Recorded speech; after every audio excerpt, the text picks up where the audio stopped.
আমরা সুন্দরবন থেকে চলে এসেছি এখন। এই জায়গাটার নাম কি? বালি। বালি।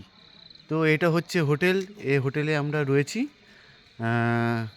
আর চারিদিকে দেখতে পাচ্ছ পুরো জঙ্গলই জঙ্গল। মাথুরা আর ওইদিকে খান্দা বালি, ভালো করে লক্ষ্য গোসাবা করে দেখতে থানা, পারবে। হুম। সাউথ 24 পরগনা। মাথুরা খান্দা বালি, গোসাবা, সাউথ 24 পরগনা। হুম। হোটেল অমরদ্বীপ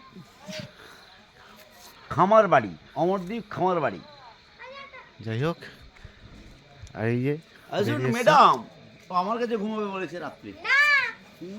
তার এটা কি? বড় তার কাটা।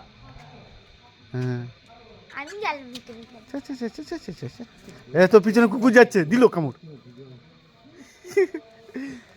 এদিকে আয়, তো তারা এখানে দিকে। তারা দেখা যাচ্ছে ভালো, একদম রিয়া পিপলিকে ঝকঝকে ডেকে নিয়ে আয়। ফকফকে। অন্ধকারে তারা দেখা। দেখো কত সুন্দর তারা। সপ্তর্ষি মণ্ডলটা কোথায়? বেশ, এখন কোথায় পাবি সেটাকে? কালপুর সপ্তর্ষি মণ্ডল এগুলো তো দেখা যাচ্ছিল।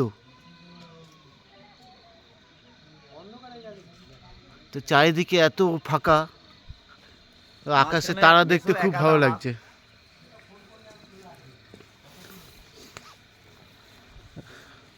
চারদিকে পুরো ফাঁকা, মাঝখানে হ্যাঁ। মেসো একা দাঁড়িয়ে আছে। হ্যাঁ, কখন কোথা দিয়ে বাঘ ছুটে আসবে কোনো ঠিক নেই।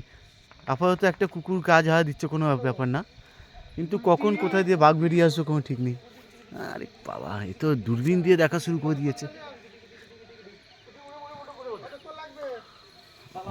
তারা তারা একদম আকাশ ঝকমকে।